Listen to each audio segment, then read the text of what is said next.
Bonjour à tous, je suis chez le Centre d'innovation ici à l'UTC. C'est quoi exactement le but de ce projet? Alors, c'est un projet qui se déroule sur l'ensemble du semestre.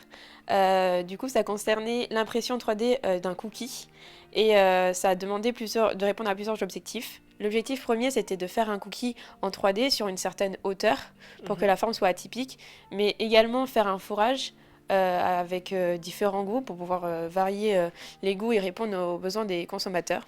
Cela, du coup, a demandé l'intervention de deux disciplines différentes.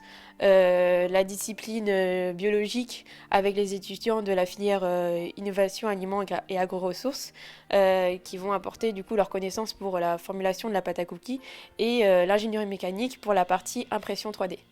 Comment vous avez commencé la création de ce projet? Cette machine elle a été conçue pièce par pièce par des étudiants de l'UTC. Et en fait, nous, ce semestre, on a pris la relève de ce projet-là pour donc, ce projet de footprinting. Et donc ici, comme tu peux le voir, on a le suivi du tracé de l'impression alimentaire. Donc en fait, on a de la pâte à cookies dans l'extrudeur qui est juste là. Et on peut voir du coup l'avancée du tracé. Alors faut savoir que ce tracé, tu peux faire en fait n'importe quelle forme.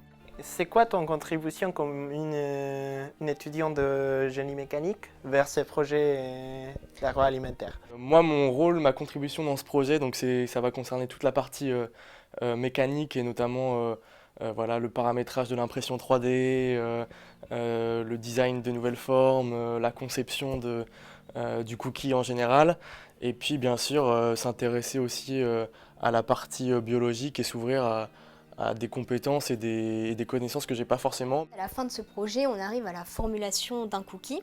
Donc, comme l'a expliqué précédemment Raphaël, il y a toute la partie ingénierie mécanique.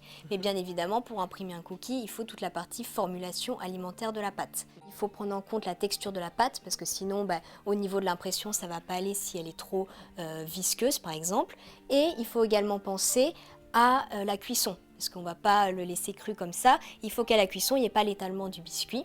Et donc on rajoute des texturants qui vont permettre en fait de garder la texture après cuisson. Et donc on a réussi à obtenir ce cookie, avec cette forme innovante en 3D et un fourrage au chocolat.